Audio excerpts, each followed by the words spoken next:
السلام علیکم ورحمۃ اللہ وبرکاتہ۔ امید ہے کہ سب دوست احباب خیریت و عافیت سے ہوں گے۔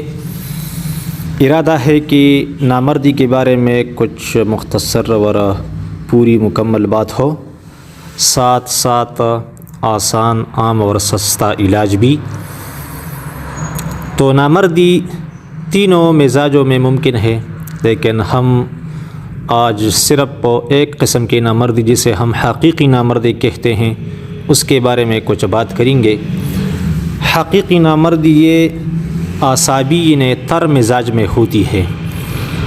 آج کل خصوصاً جوانوں میں یہ مرض اتنا زیادہ نہیں، ان میں سے اکثر ایسے ہوتے ہیں کہ اس کو نامردی نہیں ہوتی، لیکن ناسمجھی اور شرمیلا پن کی غلبے کی وجہ سے وہ اپنے آپ کو نامرد سمجھتا ہے، یا اسے بتایا گیا ہے کہ تم نامرد ہو۔ آگے غلط علاج کی وجہ سے یا درست علاج نہ ہونے کی وجہ سے وہ بگڑ جاتے ہیں۔ لیکن پھر بھی اگر مسئلہ اتنا بڑا نہ ہو تو معمولی سی پرہیز اور علاج سے ایسا بندہ بہت جلد ٹھیک ہو سکتا ہے اور اس کی نامردی دور ہو سکتی ہے۔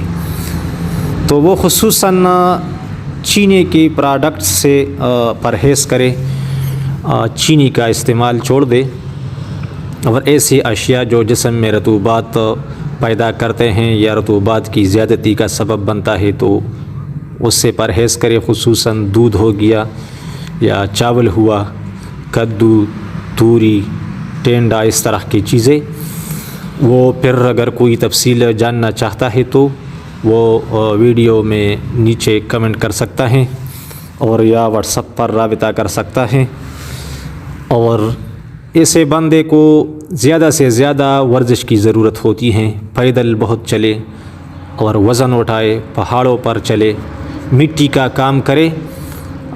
خصوصاً اگر وہ زمینداری کرتا ہے تو زبردست ہے، لیکن پانی والا کام سے اگر تھوڑا کنارہ کش رہے تو اچھا رہے گا۔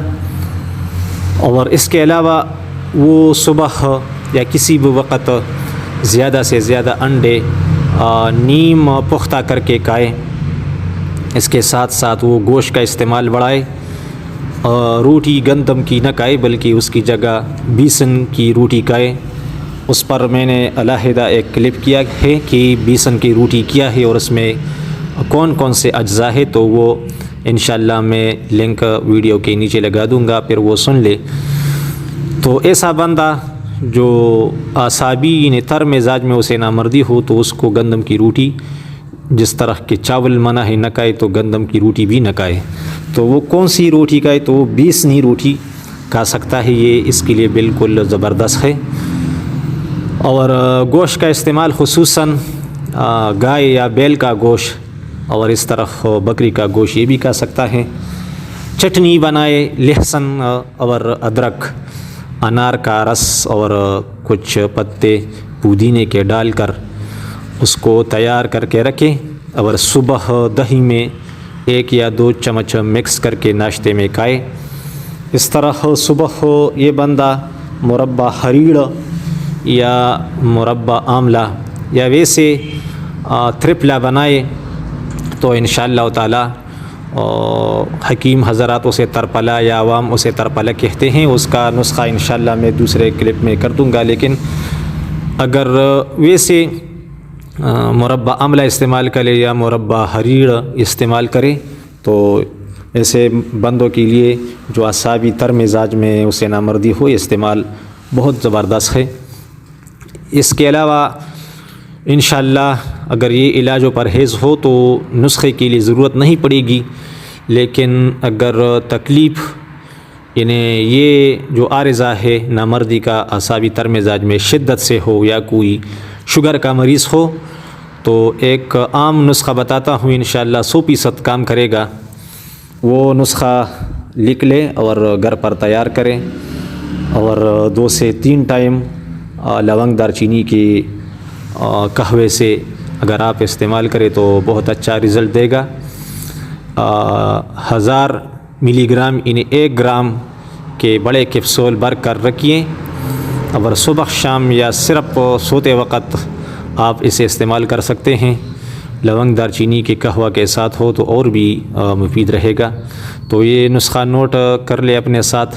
شنگرپ 10 گرام، دار چینی 10 گرام، جائفل 10 گرام، عقر قرحہ 10 گرام، لونگ 20 گرام، خشک ادرک زنجبیل یا سنڈ جسے کہتے ہیں وہ 20 گرام، مگا فل دراز یا فل دراز دونوں ٹھیک ہے، یعنی وہ لمبا مرچ پانساریوں کے ساتھ ملتا ہے وہ بھی 20 گرام۔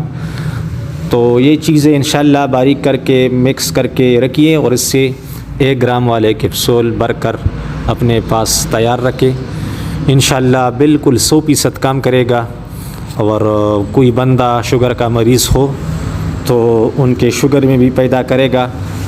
اور حکیم حضرات اسے تریاقی نامردی بھی کہتے ہیں، تریاقی تبخیر، بلکہ اعصابی مزاج میں جتنی بھی معدے آنتوں سر آنکھوں انہیں جدر بھی کوئی کچھ کمزوری ہو بمع نامردی کے، تو انشاءاللہ تعالی اس نسخے کے ساتھ جو دوائی میں نے بتائی اس کے ساتھ وہ بالکل ختم ہو جائیں گے۔ امید ہے کہ دوستوں کو میرا کلپ پسند آئے گا اور اسے شیئر کرے گا اور اسے سبسکرائب کرے گا اور لائک کرے گا۔ السلام علیکم ورحمۃ اللہ وبرکاتہ۔